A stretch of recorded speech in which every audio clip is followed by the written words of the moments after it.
হঠাৎ সবাই মিলে মনে হলো কোথাও ঘুরতে যাই। তারপর চলে আসলাম এখানে ঘোরার জন্য। সেদিন অনেক কষ্টই ছিল, তাও ঘুরলে কোনো কষ্ট নেই। তারপর আসলাম, দেখলাম সবকিছু ভালোই লাগছে, অনেক রিজনেবল প্রাইজের মধ্যে।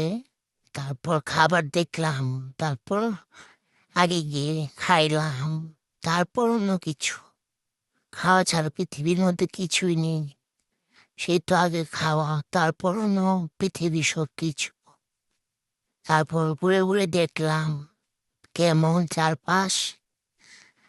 তারপরে আস্তে আস্তে খাবারটা আসলে, তারপর খাইলাম। খাবারের ভিডিও করতে মনে নাই। তারপর রিসোর্টের পিছন দিয়ে দেখলাম গাছ আছে, ওখান দিয়ে গিয়ে ছবি তুললাম। তারপর ভিডিও করলাম, একটা টিকটক করলাম। তারপর চুলগুলো নাড়লাম। তারপর আস্তে আস্তে হাইটে গেলাম। তারপর চারপাশগুলা বললাম আমার বোনকে ভিডিও করে দেওয়ার জন্য সুন্দর করে। ও শুধু আমার ভিডিও করতেছিল। তারপর আবার বললাম আমাকে আরো ভিডিও করে দাও। তারপর ও আরো ভিডিও করে দিল। ওদেরকে আসলে নেই আমার ভিডিও করে দেওয়ার জন্য। একলা একলা গেলে তো ভিডিও করা যায় না, তাই ওদেরকে নিয়ে যাই যেন ভিডিও করে দেয়। তারপর অনেকগুলো ভিডিও করলাম, ছবি তুললাম।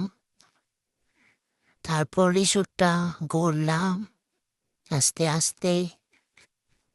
পুরা রিসোর্টটার ভিডিও করতে বলছি, ও শুধু আমার ভিডিও করলো, শুধু আমার চুলের ভিডিও করে। তারপরে এই ভিডিওগুলো করলাম।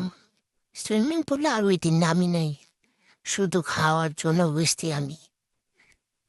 তারপর ভিডিও করলাম সুইমিং পুল, সাথে যারা ছিল সবারই ভিডিওর মধ্যে চলে আসলো। সুন্দর পানি ছিল, রিজনেবল প্রাইসের মধ্যে রিসোর্ট বেস্ট। তারপর আবার ও ভিডিও করে দিল, আমাকে শুধু চুলগুলা ভিডিও করে দেয়। আমি বলি পুরা রিসোর্টটা ভিডিও কর, আমার চুলগুলা আর কত ভিডিও করবি। ও শুধু চুলগুলা এবারে এবারে ভিডিও করলো, শুধু আমার পিছনে পিছনে ভিডিও করে। আমি বললাম রিসোর্টটা ঘুরিয়ে দেখা, ও শুধু ভিডিও করলো। তারপর নিচে নিচে কিছু ভিডিও করলাম, এখানেও খাবার আছে অনেক ধরনের। তারপর এখানে বসলাম, একটু গান শুনলাম।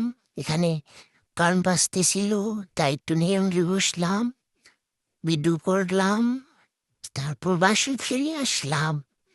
রাস্তা ওই দিন পুরা ফাঁকা ছিল, অনেক রাত হয়ে গেছিল। তারপর আস্তে আস্তে বাসায় চলে আসলাম। আসিনি এখনো রাস্তার মধ্যে, ওই দিনে তো জ্যাম ছিল না। তারপর রাস্তার চারপাশে একটু ভিডিও করে নিলাম। ভিডিও করতে করতে তারপর আস্তে আস্তে আরো ভিডিও করে নিলাম, ইচ্ছা মতো করে।